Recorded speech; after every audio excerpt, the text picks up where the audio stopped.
Is the world heading towards an air travel shutdown? We ask this because a deepening jet fuel crisis is now forcing airlines to cancel flights, ground planes, and push passengers into uncertainty. At the center of this is the global fuel crisis, compounded by the war in West Asia that has disrupted global shipping lanes and blocked the flow of tankers. And the consequences of it are now hitting the global aviation hard. Germany's Lufthansa has announced that it will ground up to 27 aircraft, a clear sign that fuel shortages are no longer a distant threat, but a present reality. Nigerian airlines have warned that they may stop flying entirely from 20th April unless fuel prices, which have surged by 270% since late February, are brought under control.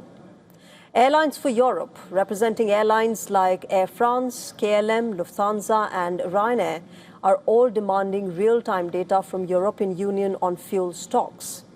Amid growing uncertainty over the stocks, British carrier EasyJet has also flagged slowing bookings, reflecting rising passenger anxiety.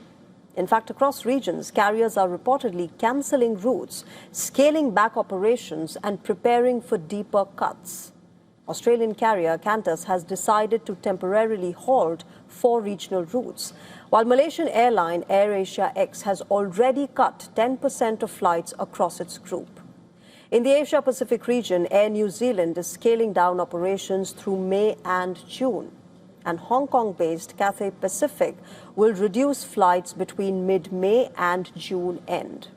Major Indian carriers like Indigo and Air India are also preparing to revise fuel surcharges. In Europe, the situation appears to be turning critical now. The Airports Council International Europe has warned the European Commission that jet fuel shortages could begin within 3 weeks, as early as May, if fuel supplies do not resume. The International Energy Agency has backed this concern, warning that global jet fuel reserves could drop to just 23 days by June. If Europe fails to replace even half of its lost supply, Asia reportedly faces an even bigger risk due to its dependence on Gulf fuel. Experts say the crisis could become systemic within the next 3 to 4 weeks, triggering widespread disruption. And remember, this crisis is not affecting everyone equally. Experts say that smaller inland airports are expected to suffer first, with fewer reserves and weaker supply chains. Now, this means more cancellations and fewer travel options for passengers.